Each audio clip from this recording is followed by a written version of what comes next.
नमस्कार।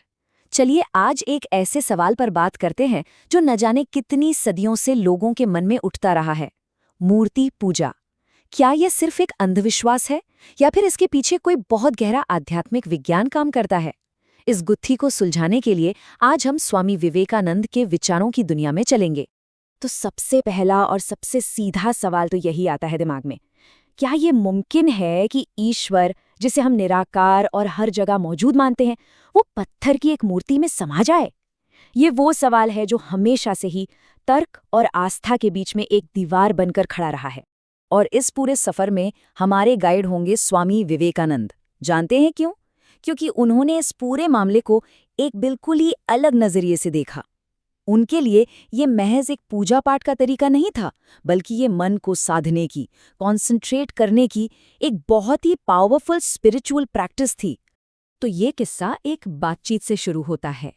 एक बार की बात है, एक आदमी ने स्वामी विवेकानंद को सीधी चुनौती देते हुए एक सवाल पूछा। और सच कहूं तो ये सवाल आज भी बहुत से लोगों के मन में है।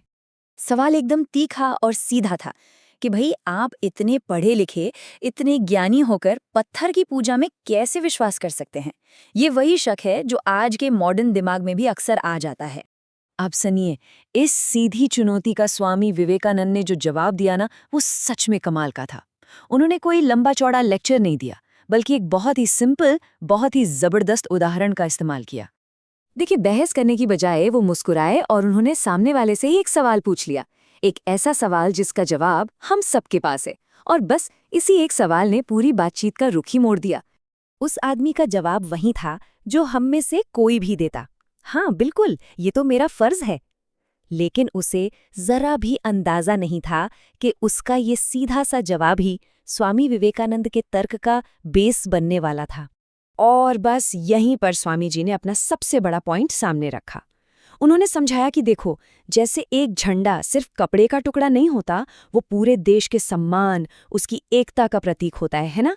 ठीक वैसे ही एक मूर्ति सिर्फ पत्थर नहीं होती, वो उस निराकार, उस सर्वशक्तिमान ईश्वर का एक प्रतीक है, उसकी मौजूदगी का एक निशान है। असल में ये एक लाइन ही पूरी बहस का निचोड़ है। पूजा पत्थर की नहीं हो रही है, पूजा तो उस डिवाइन पावर की हो रही है, और मूर्ति तो बस एक जरिया है, एक सपोर्ट है, जिससे मन उस पावर पर फोकस कर पाता है। ये सुनते ही वो सवाल पूछने वाला आदमी एकदम चुप हो गया। तो चलिए, इस झंडे वाले उदाहरण से थोड़ा और गहरे चलते हैं और इसके पीछे के स्पिरिचुअल साइंस को समझते हैं। क्योंकि विवेकानंद के हिसाब से ये सिर्फ मानने या न मानने की बात नहीं है, ये तो सीधे सीधे हमारे मन के काम करने के तरीके से जुड़ा है। ये शब्द है प्रतीक, यानी सिंबल। प्रतीक का मतलब है कोई भी ऐसी ठोस चीज जो हमारे मन को किसी ऐसी चीज पर फोकस करने में मदद करे जो निराकार है, जिसका कोई रूप नहीं है। ये एक तरह से एक सहारे जैसा है। और देखिए, ये हमारे मन की कोई कमजोरी नहीं है, बल्कि ये तो उसका नेचुरल बिहेवियर है। किसी अनंत निराकार चीज पर सीधे ध्यान लगाना बहुत मुश्किल होता है। हमारे मन को टिकने के लिए, कॉन्सेंट्रेट करने के लिए किसी न किसी आधार, किसी रूप की जरूरत पड़ती ही है। और मजे की बात यह है कि ये सिर्फ एक धर्म की कहानी नहीं है। विवेकानंद ने साफ साफ कहा कि ये एक यूनिवर्सल सच है। क्रिश्चियनिटी में क्रॉस को देख लीजिए, इस्लाम में चांद तारे को। दुनिया का हर धर्म अपनी आस्था को दिखाने के लिए किसी न किसी सिंबल का सहारा लेता है। तो ये कोई अजीब बात तो बिल्कुल नहीं है। अब आता है एक और बहुत जरूरी पॉइंट, वो ये कि प्रतीक या मूर्ति मंजिल नहीं है, बल्कि मंजिल तक पहुंचने का बस एक रास्ता है। ये स्पिरिचुअल जर्नी का पहला स्टेप है, आखिरी नहीं। ये पूरी यात्रा कह सकते हैं 3 स्टेप्स में होती है। पहले स्टेप में इंसान एक प्रतीक का सहारा लेता है। दूसरे स्टेप में उस प्रतीक की मदद से धीरे धीरे उसका मन एक जगह टिकना सीखता है, एकाग्र होता है। और जब मन पूरी तरह से शांत और एकाग्र हो जाता है, तब आता है तीसरा और आखिरी स्टेप, निराकार का अनुभव, जहां फिर किसी बाहरी सहारे की कोई जरूरत नहीं रहती। स्वामी विवेकानंद की ये बात तो जैसे पूरी तस्वीर ही साफ कर देती है। मूर्ति पूजा का असली मकसद ही यही है कि एक दिन ऐसा आए जब इंसान को उस मूर्ति की भी जरूरत ना पड़े, वो सीधे उस परम शक्ति से जुड़ जाए। मूर्ति तो बस एक शुरुआती ट्रेनिंग टूल की तरह है।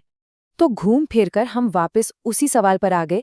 इतनी सारी बातें जानने के बाद आखिर क्या नतीजा निकलता है? क्या मूर्ति पूजा सही है? स्वामी विवेकानंद के नजरिए से देखें तो इसे सही या गलत के तराजू में तौलना ही नहीं चाहिए। ये तो एक साधन है, एक टूल है। ये एक बहुत ही सिंपल और इफ़ेक्टिव तरीका है जिससे कोई भी आम इंसान अपनी आत्मा को उस परमात्मा से जोड़ने की कोशिश शुरू कर सकता है। ये एक शुरुआत है, अंत नहीं।